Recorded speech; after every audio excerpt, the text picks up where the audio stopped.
Before we get into the deep stuff, let's give some basics or some things I want to do inquire from the others. Walk me through the Santa Fe Institute. What was it about the time of the math? And this was in the late 90s. So they're not going to hear me on this part, right? We're going to do it both ways? It will not be on the video, but we do have you recorded. Fine. Remember, when you're answering on these questions, I'm not in the shot, and they're never going to hear my voice. So a little bit you got to repeat in your answer, you got to repeat what my question was. Oh, a little bit. Okay. Santa Fe Institute. Why, when you're at the top of your game on Wall Street, do you decide to finance, which was at the time, or endow, or become the donor or sponsor, however you want to say it, for what was considered the most cutting edge group of mathematicians in the world? Action. So Santa Fe Institute in the late 80s, early 90s, I was interested, I was on the board of Rockefeller.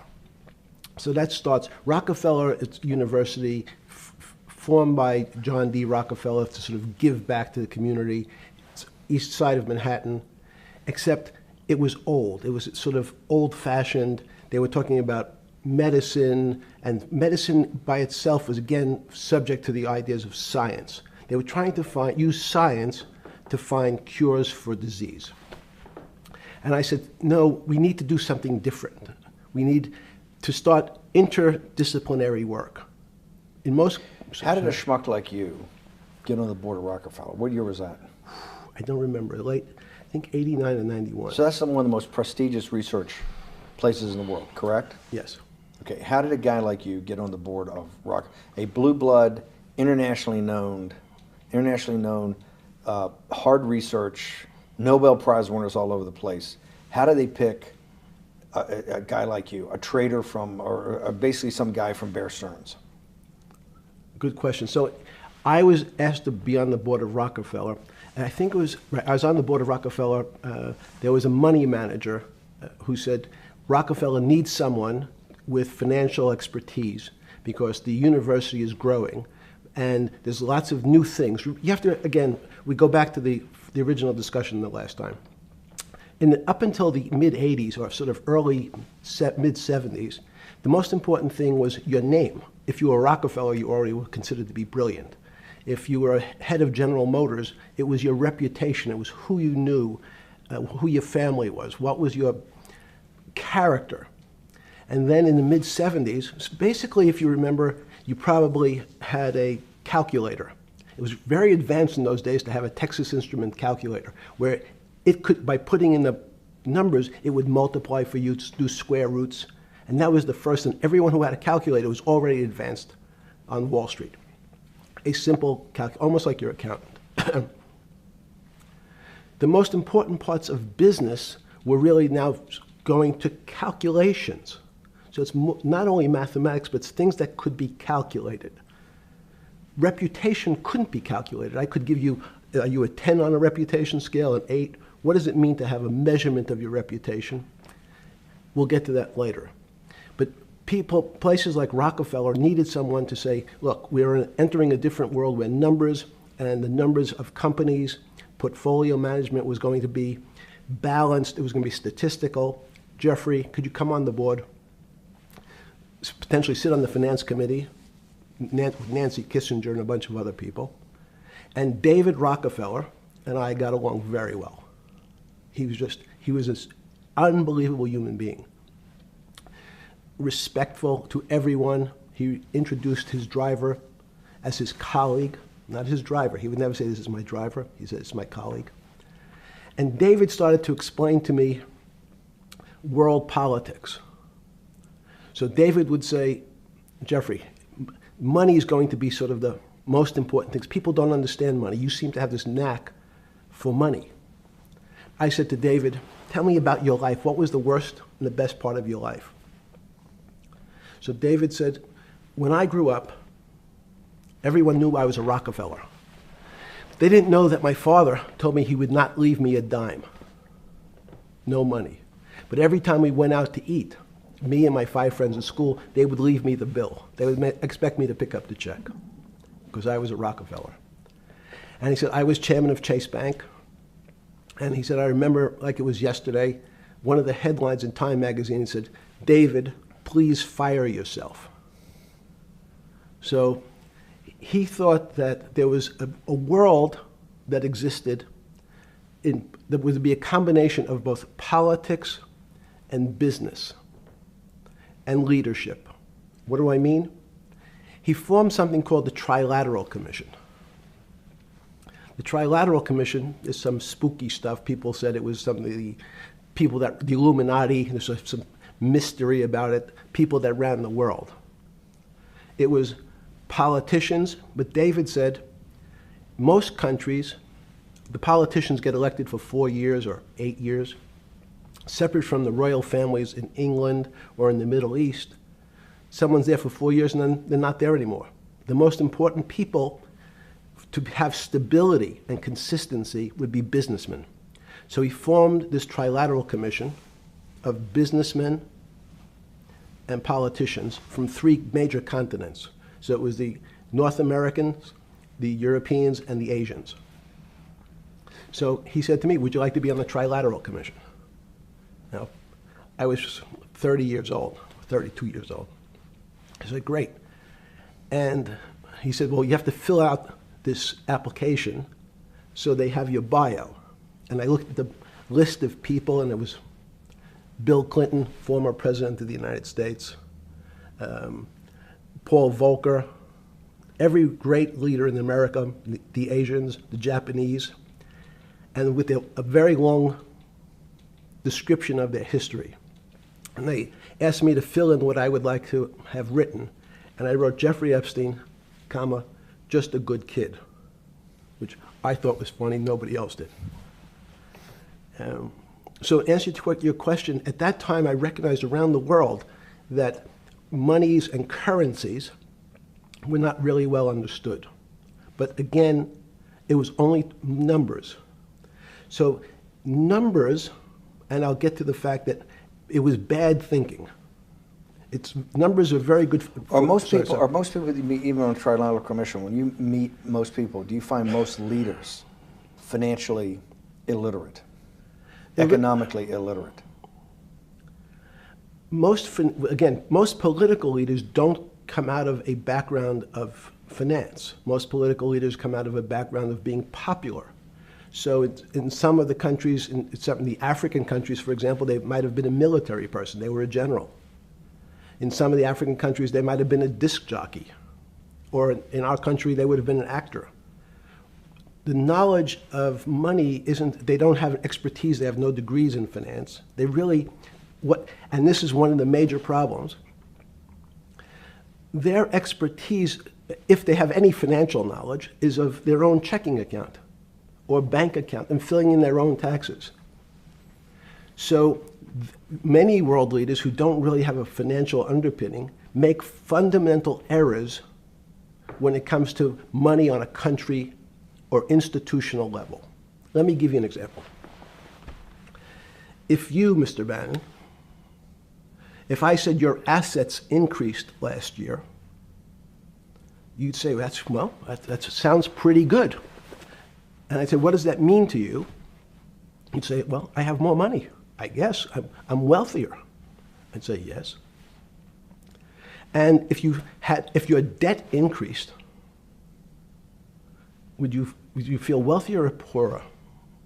You'd say, well, I don't want to have increased debt. I don't like the idea of that sound, increased debt. Now, that and world leaders understand when their assets go up, they feel better. However, institutions like banks, things that people don't really understand are financial underpinnings of banks. When I say your bank, Mr. Bannon, you have the Bannon Bank, you doubled your assets. Sounds good, but what does it really mean? It means people owe you more money. You don't have any more money. What? Yeah. A bank's assets are how much it is owed by other people. That's crazy. So if the bank goes from a $2 billion of assets to $10 billion, it means people owe it an additional $8 billion, but their assets have gone up. So the terminology of assets and liabilities is different for banks. It's not natural. And what most people, and you ask questions about world leaders, there's many people, I think your old boss Mercer understood, there's a fundamental part of money which is called fractionalized banking. And fractionalized banking is something that finance people understand, and the people on the street, and when I say people on the street, that's where I was when I started on Wall Street, would find it impossible to believe. Impossible. Why? Bannon Bank, I give you $1, just one single dollar. In our system of banking, I would say, okay, Steve, I gave you $1. How much could you lend out to your friends? And your natural reaction would be probably something less than $1 because I want to keep something in my pocket.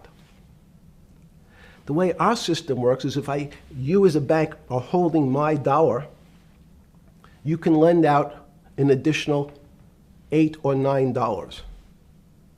No, it's impossible. I only have $1, Jeffrey. We have something called fractionalized reserves, which is if you have 1, you can lend out 9. That's the way our system works. And so not only do world leaders not understand banking, but the man on the street, my father who worked in the park department, it would be beyond his imagination that people could lend out more money than they actually had in their pocket. Next question. But how did this, in understanding that, when you get on something like the Trilateral Commission, you're on the board at Rockefeller, which is the most advanced research. You get brought into the Trilateral, which is the elite of the elite. How, since you're only at that time 30-something years old. 8 years from teaching at Dalton, right? You're a Dalton. No, 10 years. 10 years right. teaching at Dalton. Yes. Walk us through. I mean, put us in the room. Walk me through exactly what it felt like. What it felt like being on the board at Rockefeller. You got these Nobel laureates, and you're sitting there making decisions, and you start to meet these people at Rockefeller. Now you start to meet these people at the Trilateral Commission. What did it feel like? It's a great question. So what did it feel That's like? what I'm in the business of asking. Yeah. What did it feel like meeting some of these people like Kissinger or Rockefeller? And those were two extraordinary people. But in general, I think the question, the people on Wall Street, I tell the story, the first day, one of the first days when I was in Wall Street, someone said to me, would you like to buy ATV? And I was looking in the brochure and I couldn't figure out what stock had a symbol of ATV. And when I finally said, well, I can't find it. And they said, what's the matter with you? Do you want to buy ATV? Which is, he was selling hot televisions, stolen televisions from the floor of the American Stock Exchange, referred to in common parlance as the televisions fell off the truck. So I knew what that phrase meant from Coney Island. But what I found was most people, be it in business, in normal life, or in the world leaders, don't really understand money. It is something they think about. They have a sense of what it is. They certainly want more of it. But they also make statements like, we want more money, but we don't want more debt, which just shows a misunderstanding of what money at its core really is. So most people don't, they want to make it, they want to save it, but to understand it intimately is not a normal characteristic. At the first Trilateral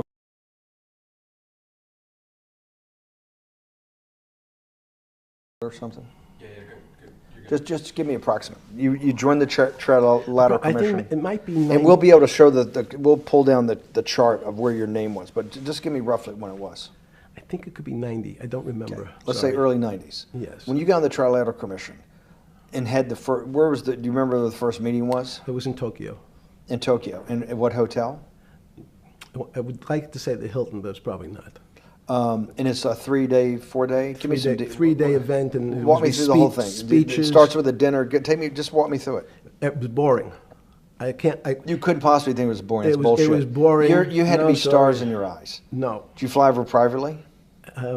Yes, but it wasn't my plane. So it didn't count? No. You fly over. Yes. And it was who were the first, like when you first met those leaders, you had to be wowed. No. You're 10 years out of Coney Island. No, I'm not wowed by people of position. I'm wowed by people of great ideas. And I don't care if it's the bus driver. I don't care if it's the student I had who has teeth coming out in Well, every these guys direction. have to have great ideas. They're the leaders of the three great continents of the world: North America, Europe, and Japan. No, many of these world leaders become world leaders because they're popular and they were able to get votes or they were able to convince people to vote for them. I learned later. Many of them were just good at what they did in terms of politics. Remember, world leaders are politicians in general. They're not scientists, they're not intellectuals, they're not great thinkers, they're great politicians. At the first Trilateral Commission meeting that you remember in Tokyo, sometime in the early 90s, do you remember what were the big issues of the day that they were talking about, and what did you think about it? Yeah, in fact, it was funny because they were talking about inflation, and they were worried that what would happen, how do you control inflation? And as a mathematician, I didn't understand the concept. I don't understand the concept today. How's that possible? Well, when you talk about most things to do with money, money is meant to be local. It's US dollars. Then I understand what it means. If inflation, it means my dollar today inflates, and it doesn't buy as much as it did a couple of years ago. The prices go up. It seems that everything is great, but in fact my dollar is shrinking in value. If you, and you're the financial genius here. I'm just a lowly M&A guy. Sure. If you let me finish the thought. Go ahead. So if you're in America, you can feel inflation. Your salary's gone up, but you can't buy the same car. In fact, it starts to feel weird because the value. That's why I wanted to ask the question then. This is my point. Sure.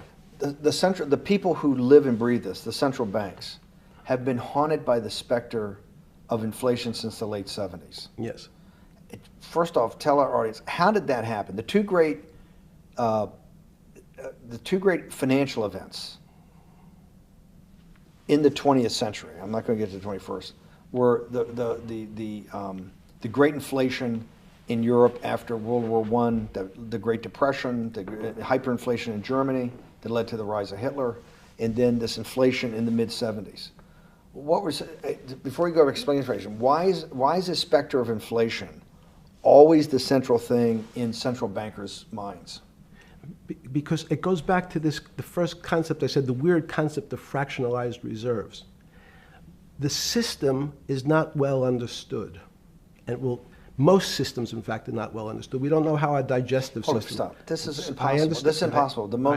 The world banking system, the world currency system, the world monetary system has to be so well understood by the Greenspans of the world and the Bernankes of the world and you, right? The currency traders, the guys making billion-dollar bets every day. The legendary guy on Wall Street in the late 90s, Salomon Brothers. Lou Ranieri? No, the guy that wrote the money. Michael Lewis? Marius Poker? Yeah, Marius Poker. Who's that about, that great trader? Lou Ranieri. No, it wasn't Lou, the guy that ran the desk, that eventually ran the hedge fund that went long-term capital. Yes, I don't remember. Who's the guy? I want to say, I don't remember. I'm sorry. Lou Ranieri is big, but those guys have to understand the system perfectly. No, they don't understand the system. They understand the local part of the system. So, for example, why is not only inflation, most bankers are terrified if the public understood that the bank really doesn't have their money at any one time. One of the things during the Depression, there were runs on the bank. The reason the banks don't keep much money in the actual bank is they assume that not everyone's going to want their money on the same day. So it's not really the fear of inflation. The fear is a run on the bank. Everybody wants to take out something that doesn't really exist. Inflation is tied to interest rates. It's a more complicated example. But when your money doesn't buy the same amount of product this year than it did last year, if it buys less and less, like it happened, you used the term hyperinflation. There's certain countries that are not managed well, like in Africa at the current, a $100 billion bill, $100 billion bill in Zimbabwe is worth 1 American cent.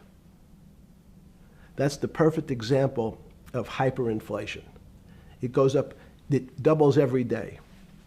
So people are afraid that their value and the system starts to break down. But so if I said to you, does your doctor understand your body system?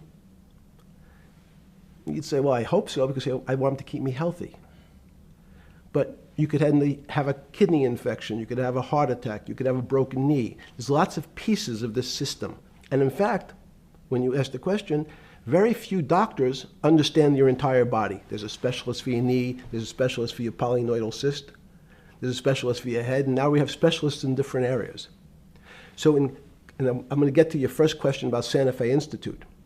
The world economy and your body are both comprised of little systems interacting with each other and making one big system.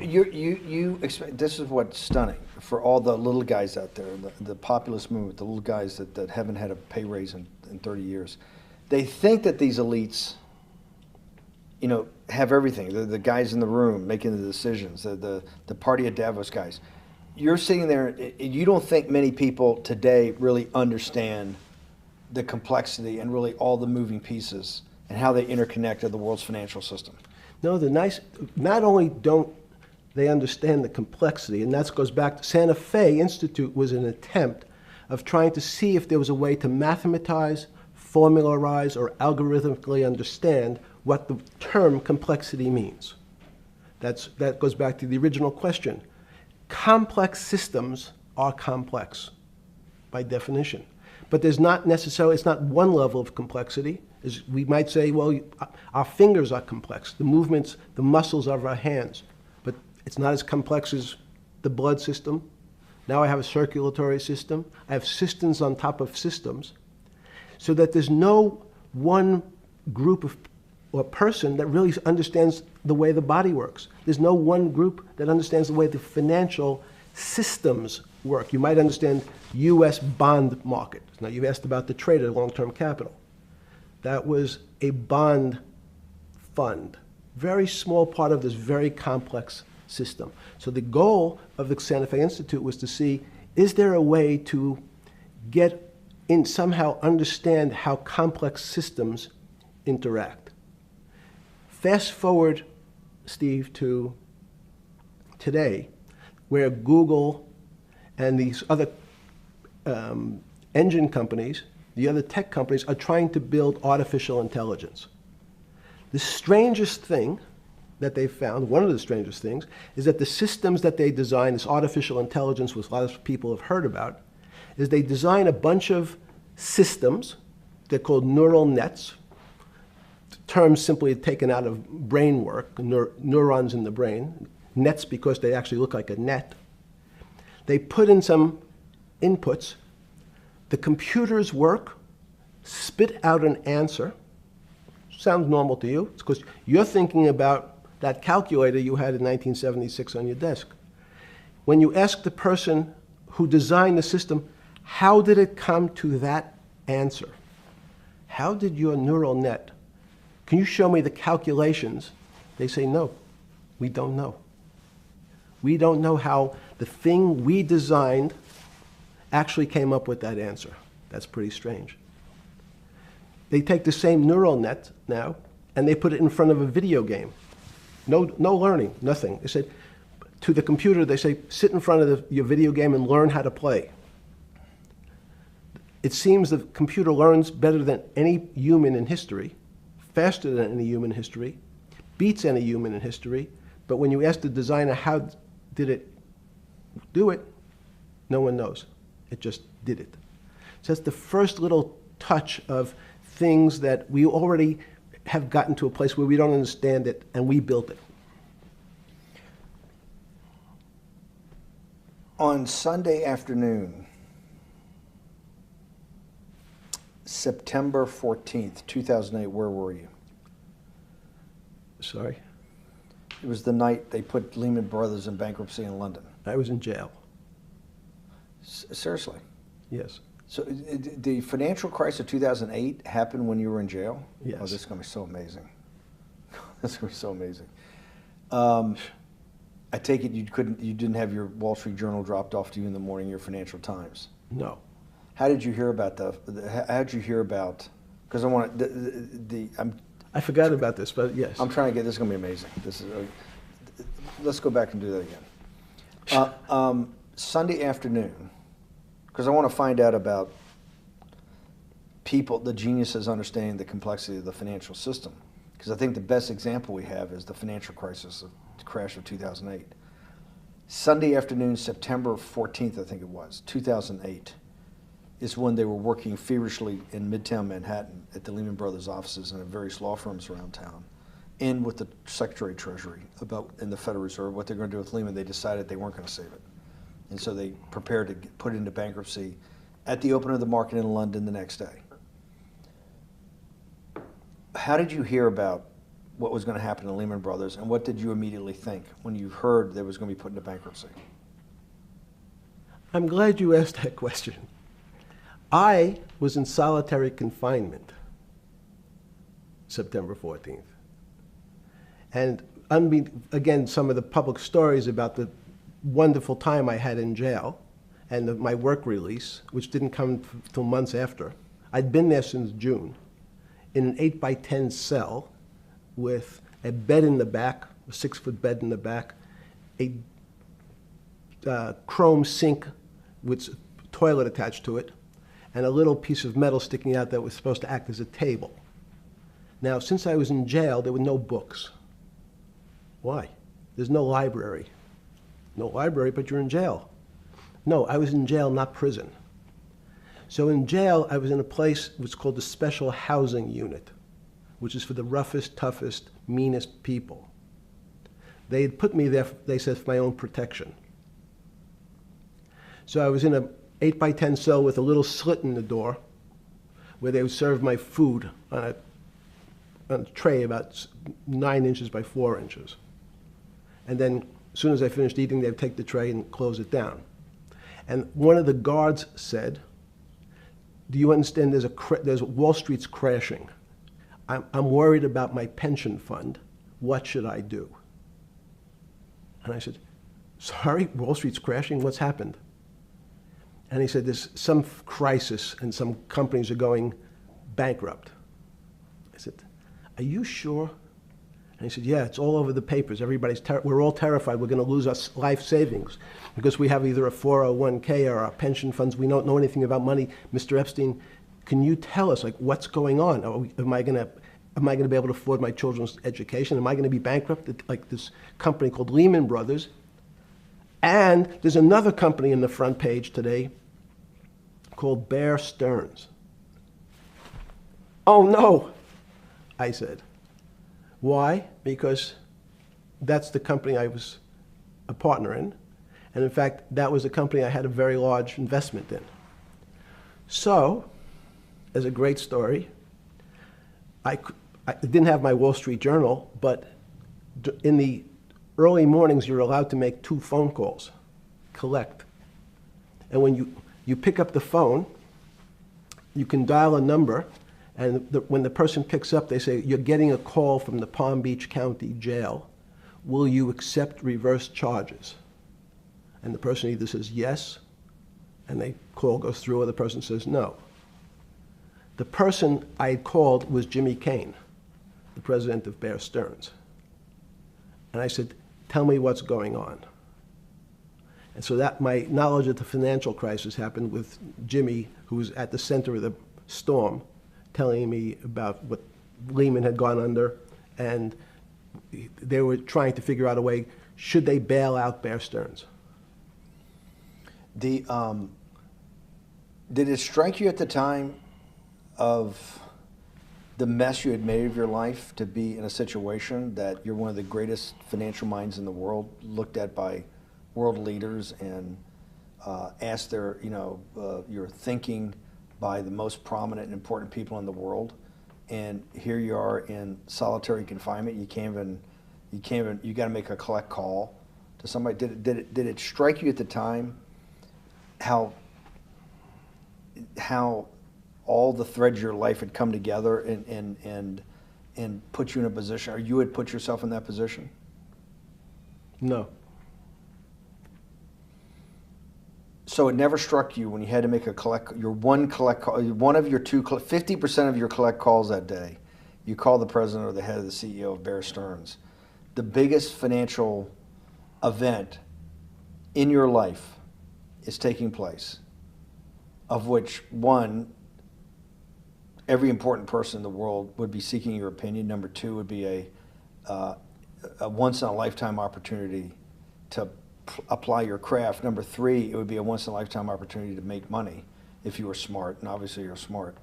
You're telling me here, truthfully, that it never hit you at all of how you'd ended up in a place where you had to make a collect phone call from a jail cell that was 6x9 with a steel bed and your food being passed in through a slot. The question you want to ask is, who was the other call to? Okay. Who was the other call to? The other call was to my friend at J.P. Morgan, who was then, I didn't know it at the time, trying to buy Bear Stearns. So at one point, I had two phones. It was difficult because they're afraid people are going to hang themselves with the phone cord. So they don't actually come together and they're pretty short. So I was actually going between two phones talking to Bear Stearns and J.P. Morgan at the same time. So I found it amusing. And it never struck you about how to end up in a situation like this? No, that would be probably means I would be too self-aware. You can't possibly expect me to believe this. I know. I don't believe it. It's no, it Even can't, it can't be, it as can't. You're telling me that during that day, you never had a moment. You sat there and go, "What the fuck have I done with my life that I'm in a 6x9 jail cell when I should be on a trading desk or I should be in my $250 million, greatest townhouse in New York City, taking calls from the King of Saudi Arabia, the President of China, the head of Russia, the President of the United States, to save the world's population from a financial debacle." You honestly expect me to believe that that never happened? You're suggesting I was somewhat depressed, and how could this happen to me? I'm not saying depressed. I'm saying a moment of awareness of how could I get myself into this situation. No, I would just say how strange that this happens. It's strange. I'm wearing a jumpsuit and flip-flops. What given color to was me. the jumpsuit? Brown. Brown. Brown jumpsuit. Yes. I notice I don't see you in a lot of brown. No. Brown jumpsuit and flip-flops. Flip-flops, yes. With no access to books, no access to newspapers, No access to anything. You had lived on information. Except my Almond Joy bars. I had extra Almond Joy bars. Did you eat Almond Joy bars and things like that because you're afraid of what the cooks did to your food? Yes. Is that because of that you were in for the crimes that you were in for? No, it was just in fact, I It was... was because you're wealthy? Yes. How did you know that? Well, people would constantly come, if I was passing by or have to go for my medical, people would either ask to borrow money or make some other types of comments about... In the beginning... What were the comments? At the beginning, what were the comments? It serves you fucking rich guys right that you're here next to me. There was nothing about your crimes? No. So all this rumor you hear all the time about people in prison that commit the type of crimes you commit, you're saying in your personal thing is not true? No. It was all because you were rich? Yes. And it was all because they wanted to borrow money? Or get advice. Yes. What, they get advice to go long? Yes, you're telling me is this time to buy? You're telling me in solitary confinement they're interested in going long? Yeah. They want to know what does that say stocks... about human nature?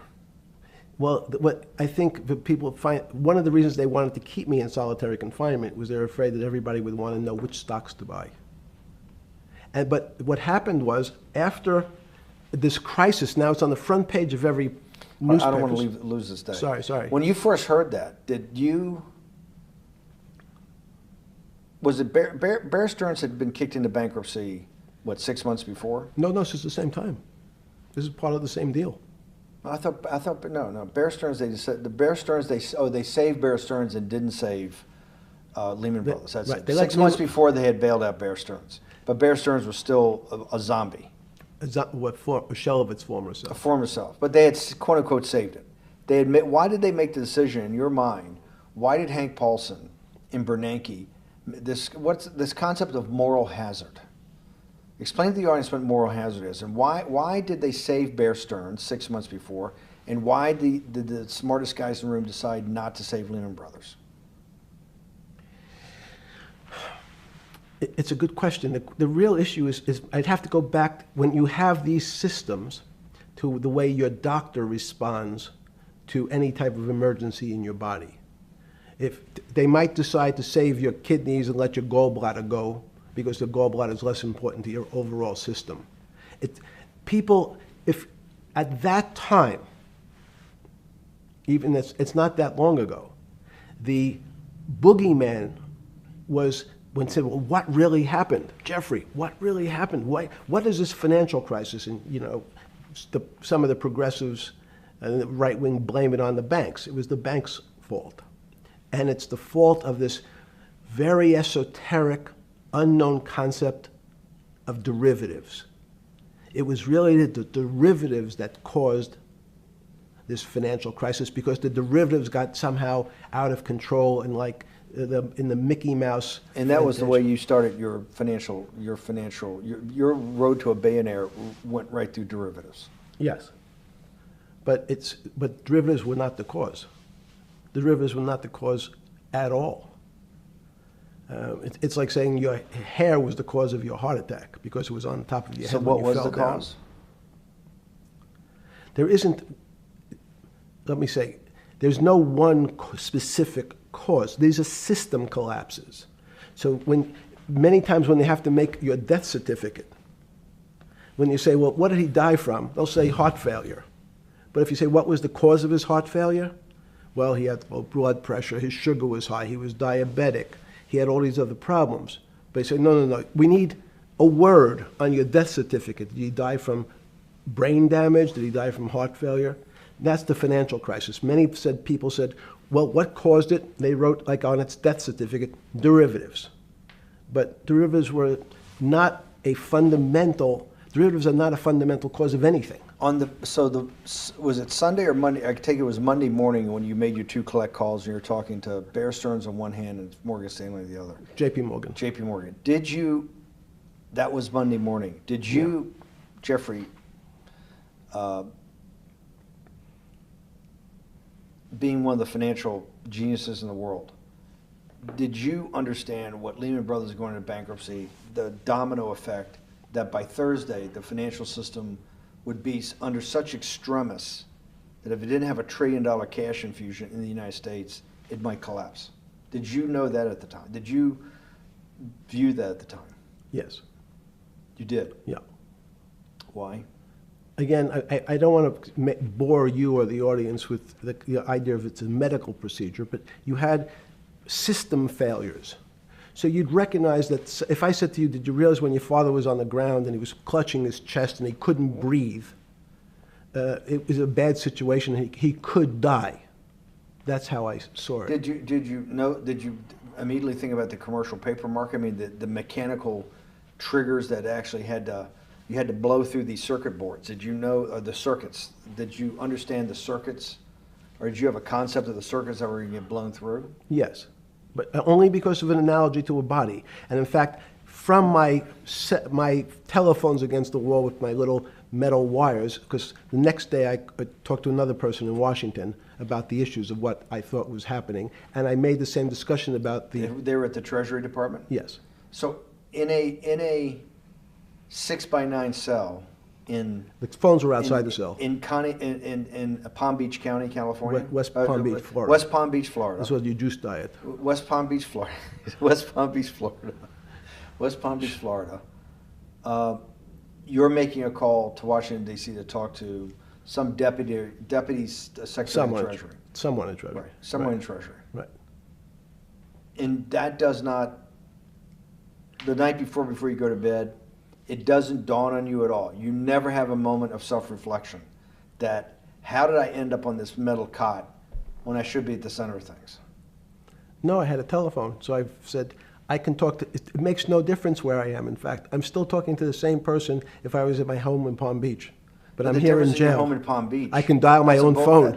That's bullshit. No, but you can also make 1,000 phone calls. Here you got to make one, and he's got to take. Think the how much charges. better that was. I had to decide who was the right person to call. That was unusual for me, because I would have called 20 people And before.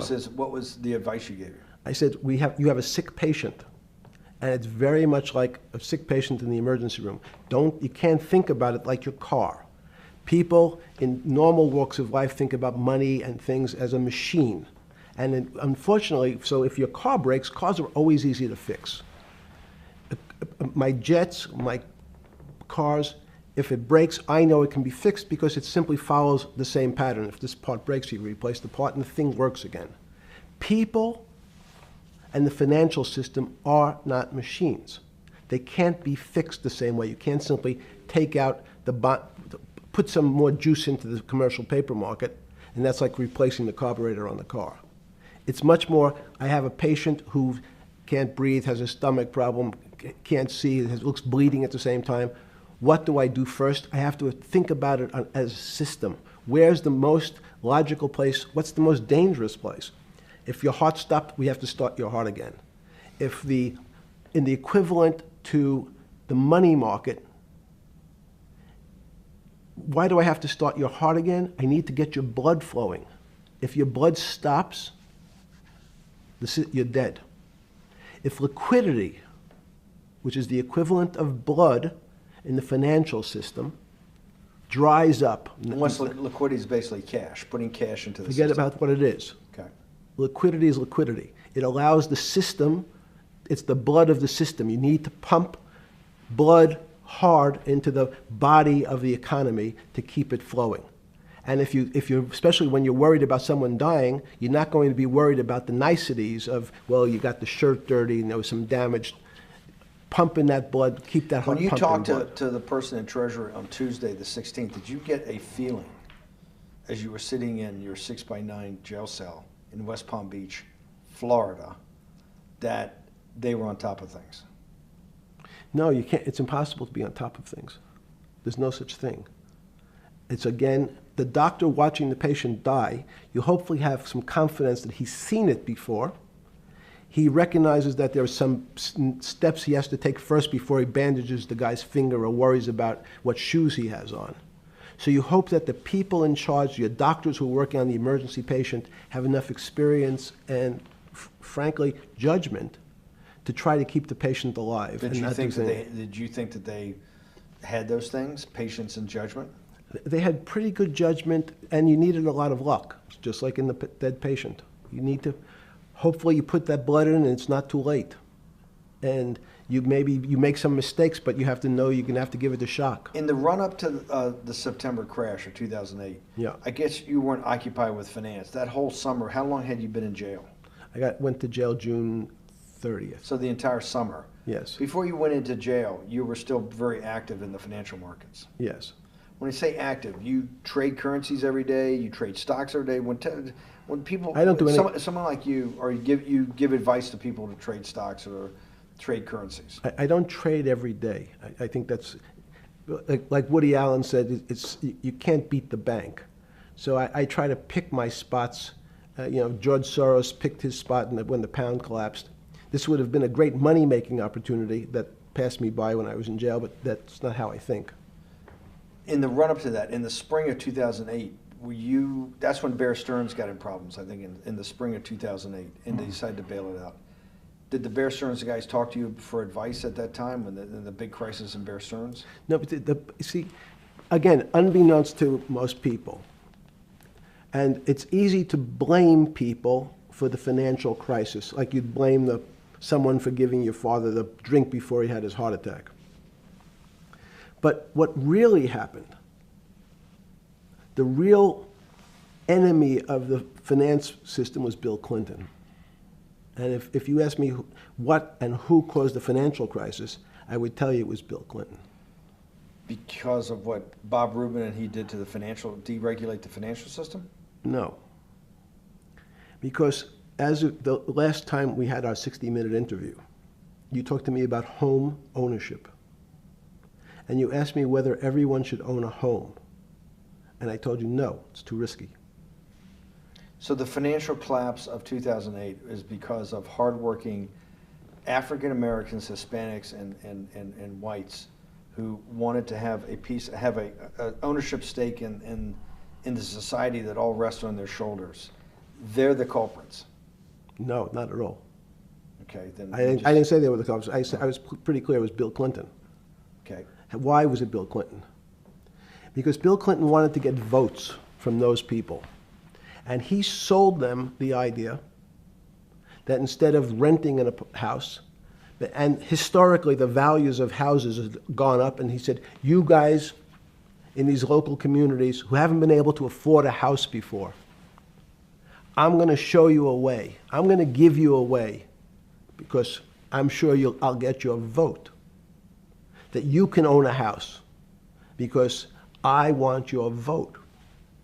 So what we're going to do is I'm going to let you buy a house, Mr. Bannon, when you really, you're right on the border, maybe, or not even on the border. Your credit is not good.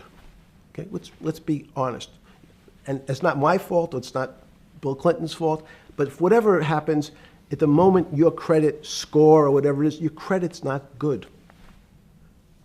Now, normally, you come to me and want to borrow money, I'm a bank, and I say, I'm sorry, Mr. Bannon, I can't lend you money because your credit score is not up to where it needs to be.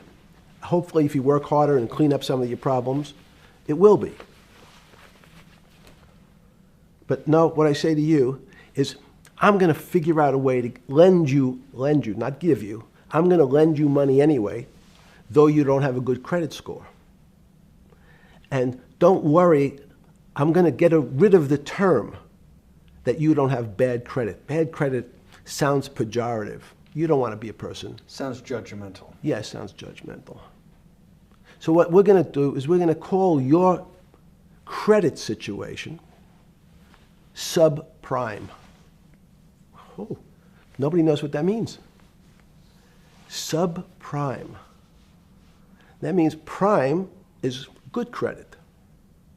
Subprime is not good credit, less than good credit.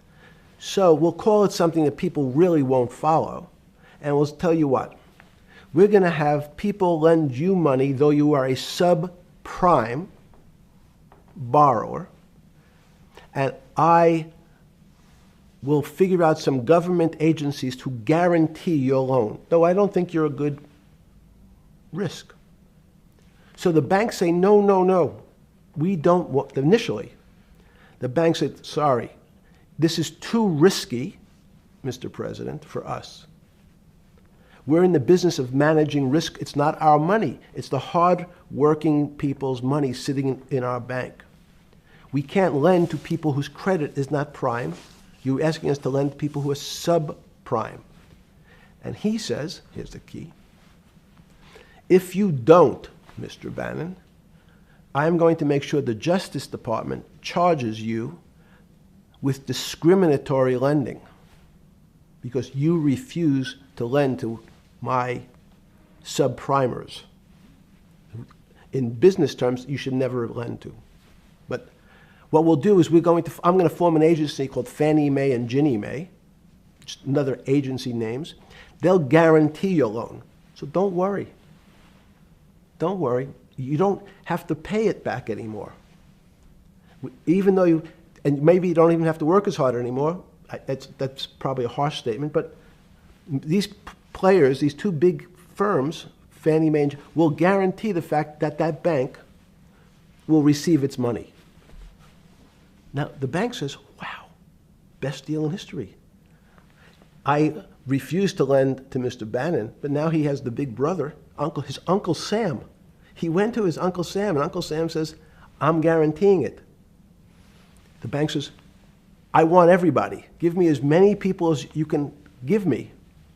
Because Uncle Sam is the best credit in the world. Not only it's the United States government. We'll take it all. We'll take as much subprime as we can handle. Because it's the best investment for the moment. It's a strange investment because it has politics that has inserted its way into the numbers. Politics doesn't belong in the markets. But now we're going to have, I want the votes, we'll make guarantees that you who can't get a house normally will be able to get a house from the bank. The bank says, this is the best deal in history. We will package 100, 300, 1,000 of you subprimers, and we'll sell it off to somebody else. And the whole system becomes mired in subprime mortgages. That's becomes the issue. What do you mean mired? There's just too much supply. It's a supply-demand problem. You get too much supply. No, it's a very good question. What does too much supply mean? Well, then you get to people, go back to your first question to me. Government leaders. Government leaders know if they're good, and they can do mathematics, they can balance their checkbooks. So certain people in Congress said, well, how do you value these subprime mortgages? The banks say, we've been valuing them the same way we've always valued them for the past 20 years. The accounting firms, there's something in this country called GAAP accounting, which is a standard type of accounting. And we account for them the same way we've always accounted for them. If we paid $1,000 for your mortgage last night, when we put it on our books today, we're going to say its value is $1,000. It makes sense. I paid for it what's its value? It's $1,000. That's what I paid for it last night. No. The Congress people said, that's not really a good answer, you know. That doesn't give us confidence that you know what you're doing. Because what happens if you have to sell it tomorrow morning? Something's happened and you have to sell it. Remember, there's a concept of stress tests. Would you be able to value it at what you paid for it the day before? And Wall Street says, that's not the way you can think about this. This is crazy. We always value things at the cost from the day before. And they changed the accounting method, in essence, to say not what it was worth yesterday, but if I have to sell, what would it be worth? That's impossible. So what happens is every bank now has to value something that they bought yesterday at lower than they paid. Never before in 20 years did they have to do this. So something they bought at 1,000, on their books was 1,000, is now 990. That starts to, you asked the question about what did I start to think about. Something's 1,000 and 990, this person now has to value it at 980. When did you first start to get nervous, understanding Bill Clinton in all this? Did you change glasses? Yes. Okay. I changed shirt. I saw that black. Are you okay with the? Yeah, great. I think we're gonna have all kinds of changes. I'm experimenting. Yeah. Okay. When did you get a feeling? Did you ever anticipate before it happened something like 2008 could happen? No. How could that be? It's the word I can beat it to death. Is that it's very much like would I anticipate I'll have a heart attack tomorrow? Unlikely. Was 2008 a heart attack or a stroke? Debilitating. It's a better. It was both. But why was it both? Because in fact, as I said, the blood was getting dried up in the system, and the head, which is sort of the central bank, wasn't working. So to some extent, it was a combination. It was a crisis. Did you see that building up over time? It's always been lurking in the background. I mean, if you have an older parent, would you say it's possible? Did you anticipate him having a heart attack today? No, you hope things are going to go better and maybe they'll fix it up. The system was getting too complex, and it wasn't based on derivatives, because what people keep forgetting, and as I was just explaining, Wall Street, and in many professions, including Wall Street makes it sound complicated. They don't want the little guy to understand what they do because they make so much money and they don't do very much. So they couch it in words like derivative and stock options and commodity futures and different types of contracts. It's all fairly, everyone is capable of understanding it. It is not complicated. But Wall Street, because they make so much money from doing fairly simple things, needs to make it more complicated than it really is. We had a very big recession in the early 90s based upon real estate and Japan basically imploding. Let's again, Okay. you had a recession in the 90s. I don't know what it's based upon. It's always interesting to look back and say, separate from there's certain triggers, like there, in the 70s there was a... What do you think it was based upon, the 90s downturn? It's clearly there was a huge downturn. No, I know there was a downturn. That's what I know for sure. That's a fact. That's all. Everything else is sort of speculation about why did he have that? I understand that, but Sorry. there's some speculation that has 0% probability of being true, and there's others that have 90%. In the range, when you look at the range of alternatives of what could have caused it in 90, and what I'm trying to do is get you all the way up to 2008. Look, Sure. You're the smartest guy in the room, right? You know that. Do you think there's anybody in the world today?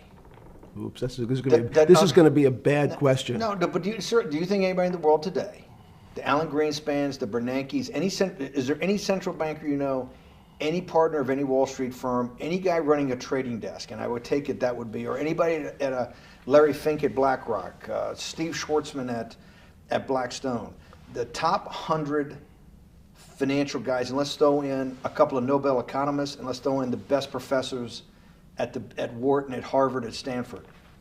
Do you think that there's anybody that understands money or understands the world's financial system as good as you? There must be. But it doesn't come to the top of the head. No. Okay, fine. Now It's that not now that I've gotten that, let's go back to 1990. In that arc from the fall of the Berlin Wall to 2008. Good. We started with the implosion in Tokyo of the Japanese economy, Japanese financial markets. We had the huge run-up in internet stocks, right? We had the implosion of that in 2000. The bankruptcy of Drexel Burnham in 90. Mm-hmm. Implosion of Japan, huge run-up in equity markets for the internet, implosion of the internet in 2000, 10 years later roughly. Mm-hmm.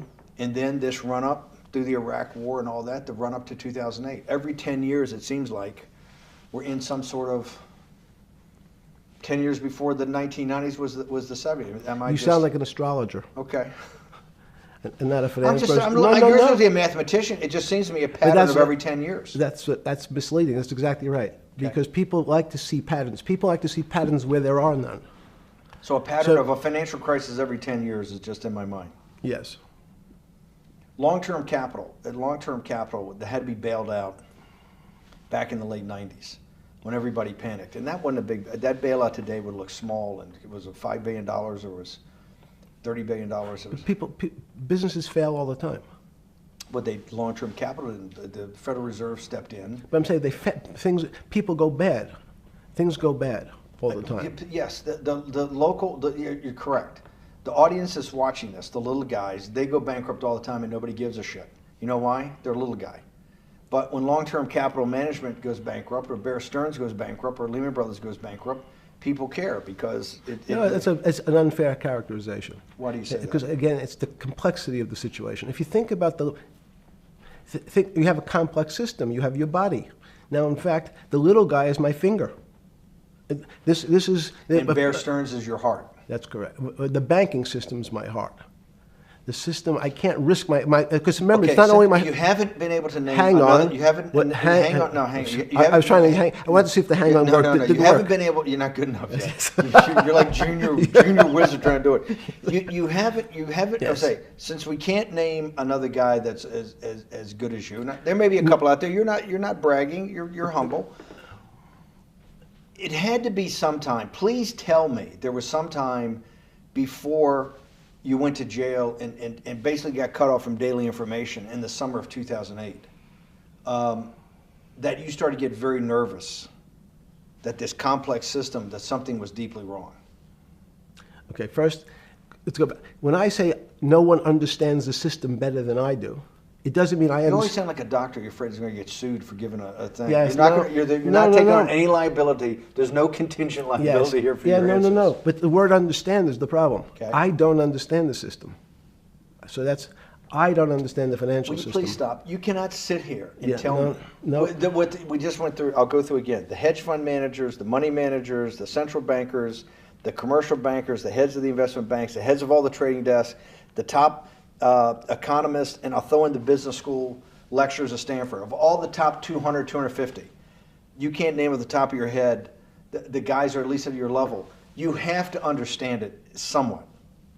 No. Sorry. We all don't understand it. No one understands it. It's a miracle. It's that's part of the problem.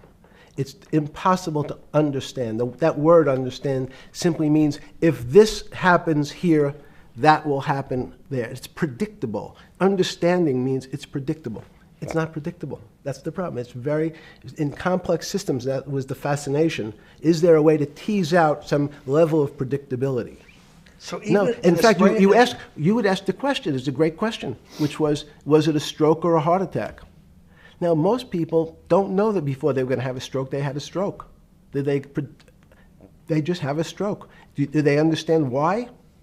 In hindsight, you go back and you can make lots of explanations. It might sound good, and if you're talking to the working man, you're using language that he'll never understand. It's complex, so he, just like going to his doctor, he says he has a gastrointestinal problem, or he has diverticulitis, as opposed to saying, you had a stomach ache, you ate bad food. People don't like to say it in normal, everyman terms. The system had a stroke, but we don't know why. But you just, okay. Hardworking people, and there's a great social benefit, would you not agree, with having people having ownership in the system? When you say ownership in the system, it doesn't mean. Let's start over. Okay. Yeah. So flip Sorry. over your phone too, because Yes. I don't want anyone to see Yes. on your phone. So maybe flip it down or something. Yeah. Yeah, who knows what the fuck comes up with that phone? That's correct.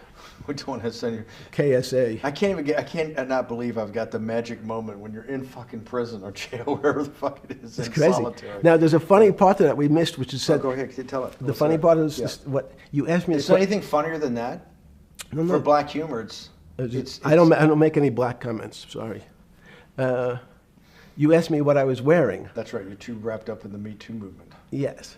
So I was wearing a brown jumper and a brown pair of pants given to me by the jail with the word trustee on the back. Because you had qualified to be a trustee? Well, the funny part was it was spelled Trusty. So I wasn't really sure. I'd been a trustee in many different operations, but it was the first time it was actually printed on my back and spelled incorrectly. Probably had a higher level of being a trustee at that than you had at all the boards that you were trustees, right? Yes, right, because as the trustee meant you get two devices to clean your toilet as opposed to one. Yeah, but it also meant that you had some sort of personal fiduciary own responsibility for oneself, right? In the jail? You mean? Well, that's what being a trustee is. That's where they give you two. Yes, you get two cleaners. I was a trustee in the jail because I was able to teach some of the kids to help them get their GED. So that's how they gave me a trustee job. There's no time. I got to go back to this because I'm like a dog with a bone in this thing. Yes. You can't. There's something deeply fucked up with you. At least something. Well, we know there are things deeply fucked up with this. You will get through in this film, Right. but you cannot possibly sit there knowing that you came from nowhere, knowing that you went to the very top of what is considered outside of science and maybe physics, the thing people most admire because it's like alchemy, understanding high finance. To sit there in what will be the defining financial crisis of our time, like Black Friday and or Black Yes. Monday, whatever it was, in the Great Depression, and be there at that exact moment, triggered in part by a firm that you used to be a partner in and knew intimately well, and it created much of your initial net worth because of, and know that you couldn't, someone who lives on a phone, right? Yes. Because you do live on a phone, right? Correct. You had to make just 2 collect calls. You cannot tell me sometime during that day you did not have that conversation with yourself of how the fuck did I do this to myself to put myself in West Palm Beach in a 6x9 cell with a metal fucking bed with a brown shirt that said trustee spelled wrong. So did I find it amazing that I was there? That's a Not better- amazing, and I don't want to say it was not Nope. funny. Oh, I thought I wasn't funny. Right. But Not I- amazing. no, it was incredible. Incredible in what way? This- Incredible, like how do I do this to myself? No. It's as incredible as me sitting here in this house. They're both just 2 sides of the coin. That's how I think about it. That my life today is incredible. Do you consider yourself a stoic? No. I consider myself a hermit. Stoics are not very happy. Being a hermit then, being in that 6x9 cell, being in the cell qua the cell was not the problem, right? Correct. What was the problem?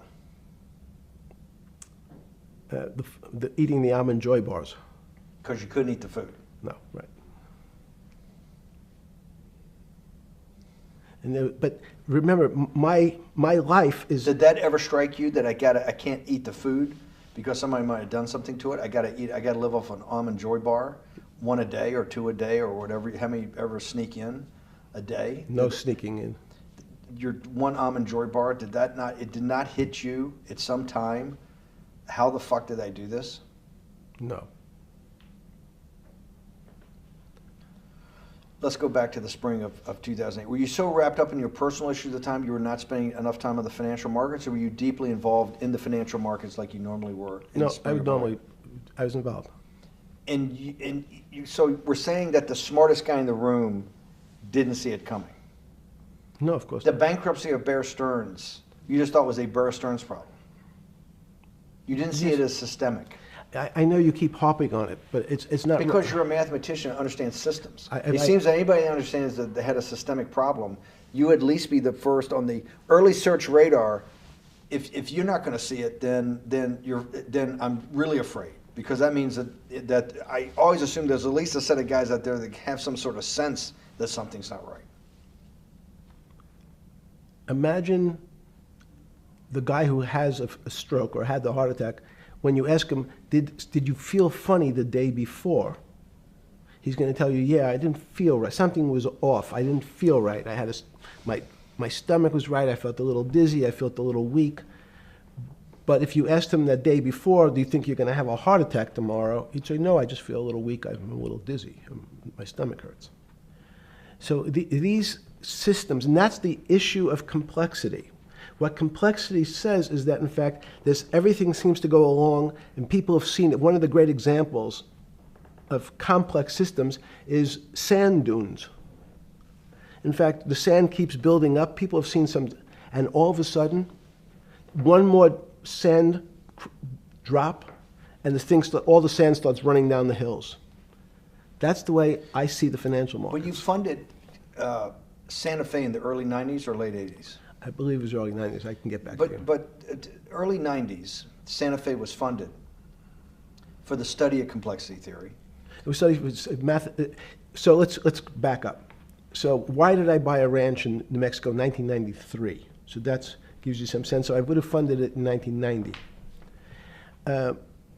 Los Alamos, which was the high energy lab up in New Mexico, was losing all its scientists. And They were Los closing- Alamos, it was where Oppenheimer and where a lot of the nuclear weapons program, the bomb. That's original when the bomb. Manhattan Project. Manhattan Project Yes. was Yes, sir. as Los Alamos, and you bought your property out in New Mexico to be near that? Yes, because the scientists were going to be, they cut the funding for high energy physics. But the people who worked in Los Alamos would still be in the Santa Fe area. They cut that because this was the Cold War dividend, right? I don't remember exactly why. It was because, again, people thought that physics and high-energy physics really wasn't that important. Because that was about nuclear weapons. No, it was because they decided, which may be not right. This was the same time that Murray Gell-Mann came up with the term quark, Q-U-A-R-K. He picked it out of an old poem, the word quark. But it was mysterious.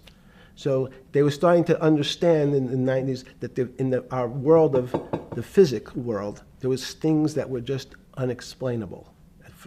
They called it strange things. You gave it a name. You gave it some characteristics. You called it had charm. It was one of the terms. It had a charm. It had a flavor. It had a color. But no one, Mr. Bannon, understood what it was. Just like the financial system. And you wanted to investigate that. I wanted to see if we could build tools so others smarter than me could help investigate it. And that was the beginning of your concept of the Santa Fe Institute. Yes. And Santa Fe Institute was founded to do study in this type of... Can these areas of strange things be described by some form of mathematics? So that's what I'm trying to get at. The foundational thought, the organizing principle of Santa Fe, yes, in the high physics lab at Los Alamos, right, which had been the headquarters of Manhattan, and the Trinity Project, right, the bomb. Yes. So you're talking about the elite, the high priest of physics. Of physics. Yes, sir. Which high priest of physics, some subset of that is also mathematics. Yes, they're both similar.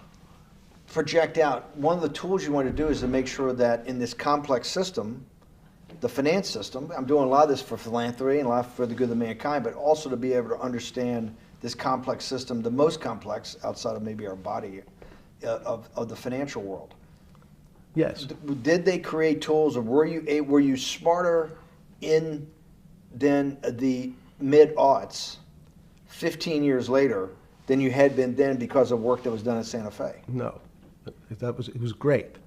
But in fact, most of the money, most of my philanthropy in the area of can you describe things that appear to be unexplainable by mathematics, and can you fund people who have new ideas? And unfortunately, when someone thinks they've been able to, there was a man, Stuart Kaufman, when they think okay, I figured out how to be able to predict the unpredictable, what appears to other people to be unpredictable. But my system, in those days it was called genetic algorithms, can predict what things will happen, and they all want to make money. So they use their systems to try to figure out, they know they have figured out the way to make money because they figured out the unexplainable. They try, they go bankrupt, and we start again. So with a cold view, what I've come to realize is that the attempt to mathematize, formularize, or what in your prior work, to understand what really is, in today's world, still unexplainable, is impossible. They're miracles. Your first head of Santa Fe was Christopher Langdon, I think. Langdon from Australia. But Murray Gell-Mann was really the funder. He was the rock. Yes, he was the rock. He was a Nobel Prize winner? Yes. Yes, and a wonderful guy. He came out and helped us with the Biosphere 2 project. He came with Chris Langdon. Yes. Chris Langdon was the operator, the day-to-day guy. Chris was doing artificial life. Right. Murray tried to lead his own artificial life. Yes. When Chris came to Biosphere 2 for the first big conference we had in 1994, he was one of the most impressive guys there among all the world's elite. Kew Gardens, the Lawrence Livermore lab, the labs at Sandia, all the major universities, Lamont Doherty, all the big Earth observatories, Woods Hole. What set Langdon apart, I thought, and the reason I invited Santa Fe to be part of it, was Langdon actually made a presentation that everything, and he was making this to scientists, a lot of marine biologists, a lot of people that were just beginning, Wally Broker and people who were just beginning the study of climate change, at that time called global warming. That he made this compelling presentation that everything's really mathematics. Yes. It's all just back to math. And you have to, all these experiments you do, you're not, one of the reasons they're not considered by the high priest in physics as being real experiments is that they don't have a mathematical basis to it, and everything has a mathematical basis to it. Langdon seemed like a radical visionary. What happened to that concept? You go back 350 years. So you have Isaac Newton, you have Leibniz. From move forward, you have people like Heisenberg and Gödel, and what every one of those mathematicians and philosophers came to understand is that there's something there's numbers can describe certain things, approximate certain things. But in fact, trying to put measurements and numbers on other things that are really unexplainable is folly. So 300 years ago, they said that unexplainable realm was God. And people who attempted, in fact, to explain the unexplainable, who said, yes, I understand the unexplainable, were charlatans, they were the occults, they were the astrologers, they were the con men. Alchemist. Yes. Well, no, alchemist was, in fact, they believed that there was a way to transmute one metal into another. In fact, they always wanted to see if they can create gold. There's no reason, if you think about it, they recognize that one metal is different than another metal because it has some additional pieces to it. It has additional neutrons or protons or electrons. So because they thought it was a machine, they believed it was a machine, if I can take 5 protons and add 5, that gives me 10, I should be able to get gold. Move everything around inside these systems, the molecules transmute one molecule into another, and if this molecule I've transmuted it into is gold, I'm a rich man. It's back to money. But there's something strange happens. Isaac Newton says, this is really weird. If I want to push a ball on the table, I have to touch it. Maybe I have to blow on it. But I actually have to push one side of the ball or the book to move that side. I'm pushing here, and obviously this thing is what appears to us humans to be solid, so it moves as one thing. But the only way to get something to move was to touch it or put a force against it. Okay, seems to make sense. Everybody has that experience. I want to lift a glass, I lift it. If I want to push a ball, I push it. If I want to pull a ball, I pull it. But he recognized when the ball fell off the table, it went in a different direction. How's that possible? Nobody pushed the ball down. And he says, this is crazy. Why did the ball go down? I didn't push it. I just let it go. So someone's pushing the ball. Because I know that I am confident that the only thing that gets something to move is with a force that pushes. So there's a force that's pushing the ball down. In fact, he called it gravity. He measured how fast it was pulled, but never was able to explain why it happened. How is it? What is gravity?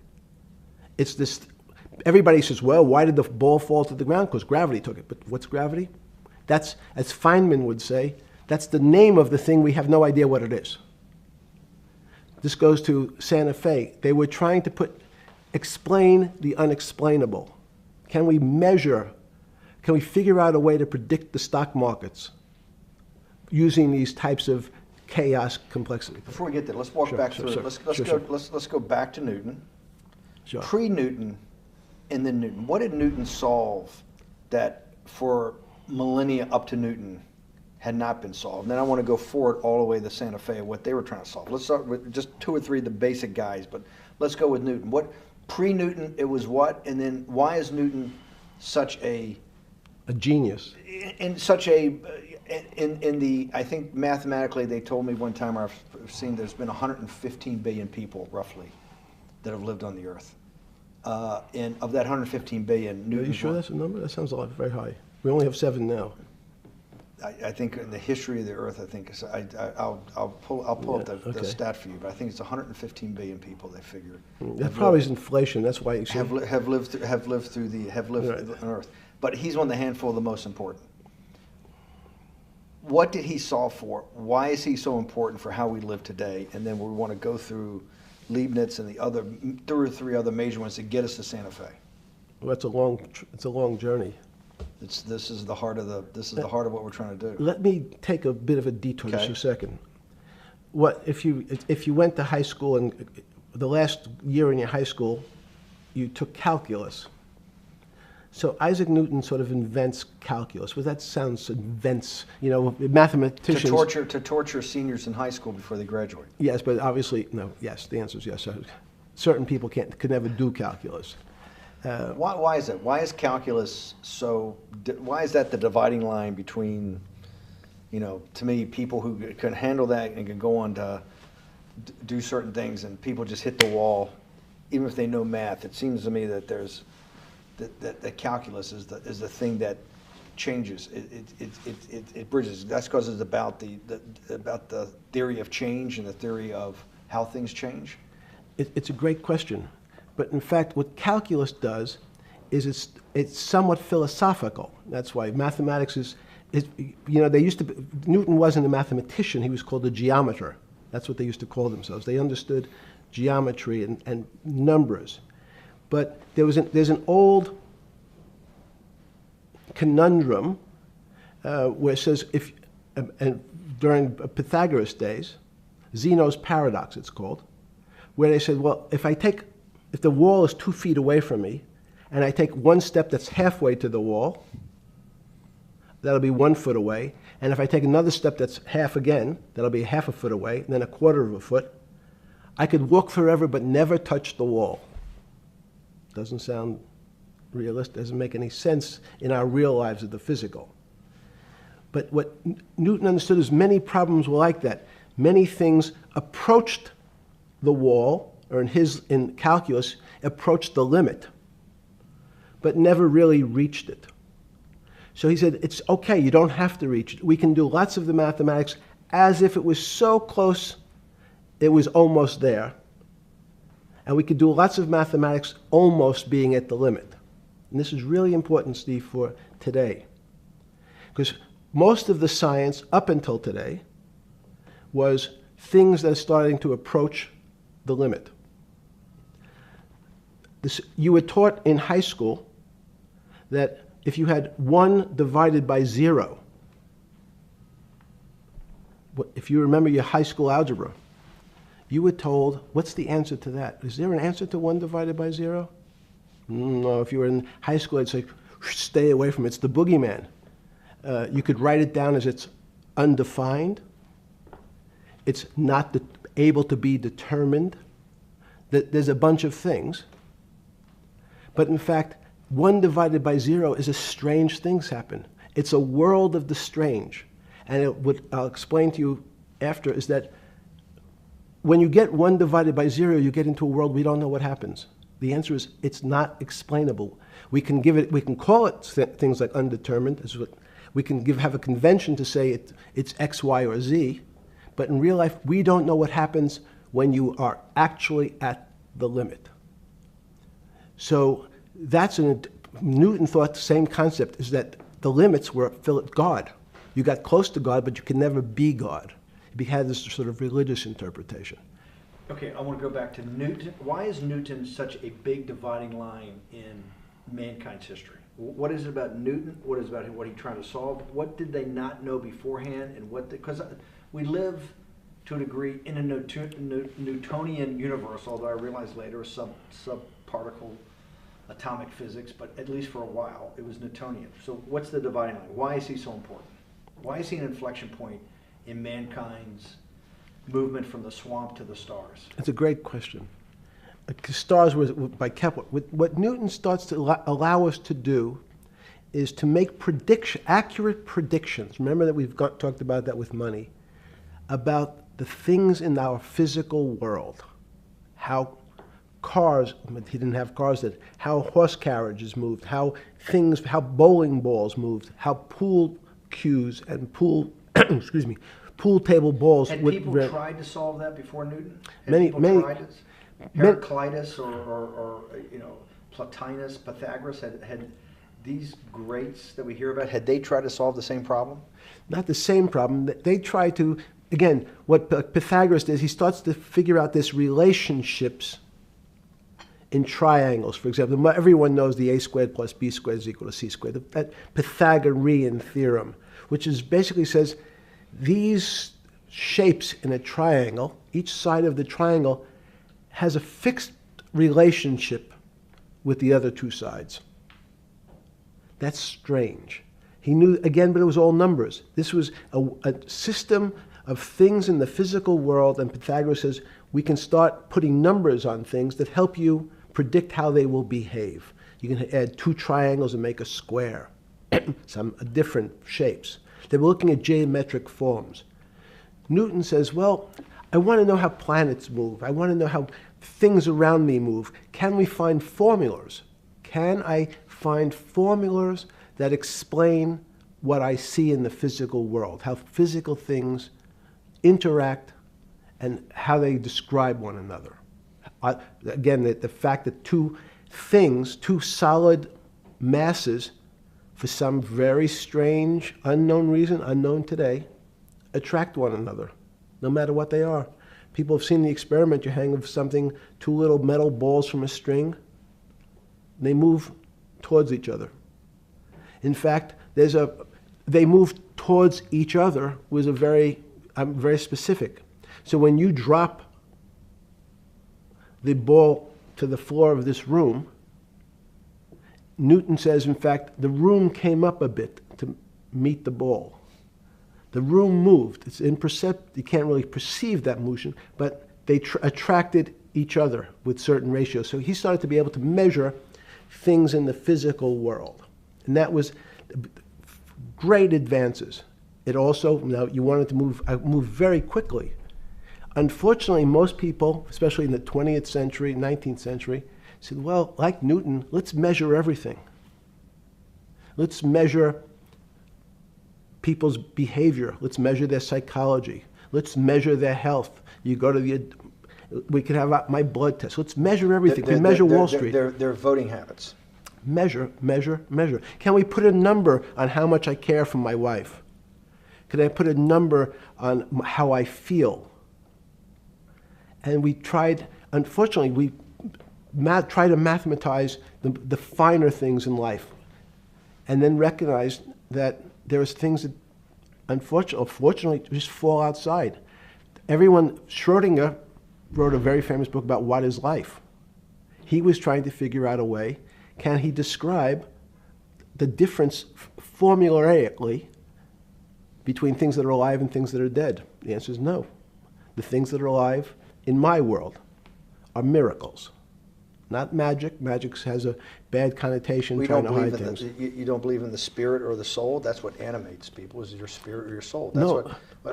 Have you ever seen someone die? When they die, their spirit leaves. Their soul leaves, no question. So in There's fact, no question to you about no that. question. There's no question to you that there is some animating life force within us that leaves when you're dead. Yes, in fact, I refer to the soul. This obviously a certain the questions in the past, even Because during people would normally think you were soulless. So Thank you. But have you talk about you actually believe in it and have done some thinking about it is pretty shocking in its own right, isn't it? Well, again, mathematics. Leibniz thought. So Newton was at Cambridge, and he was the head of the math department, right? He's a professor, essentially. Yes. But Leibniz, was Leibniz a German professor? Yes, but what Leibniz said is the soul is so strange because God took chemicals, which is simply the material, like tables, and he somehow made this material able to have a thought. How strange is that? Not only does it have a soul, but some way it was put together that this material substance is able to think. So when you say to me, it's obvious to everyone that there's such a thing as a soul. Now, if you're part of the Charlatanville, you'll try to explain it to people. The soul I describe as the dark matter of the brain. Why is it dark matter? Because in high energy physics nowadays you hear terms of dark matter, dark energy. Again, terminology, it's a complicated term. Why is it dark matter? Because we can't see it, that's all. What do you mean you can't see it? Well, somehow we see something moving towards this area of darkness. Something, I can see this thing. This appears to me to be empty. It's just black. But I see it being drawn this way. So I say, well, I know if this were matter, that would follow that equation. If this was solid, it would explain the way this particle moves. But I can't see anything here.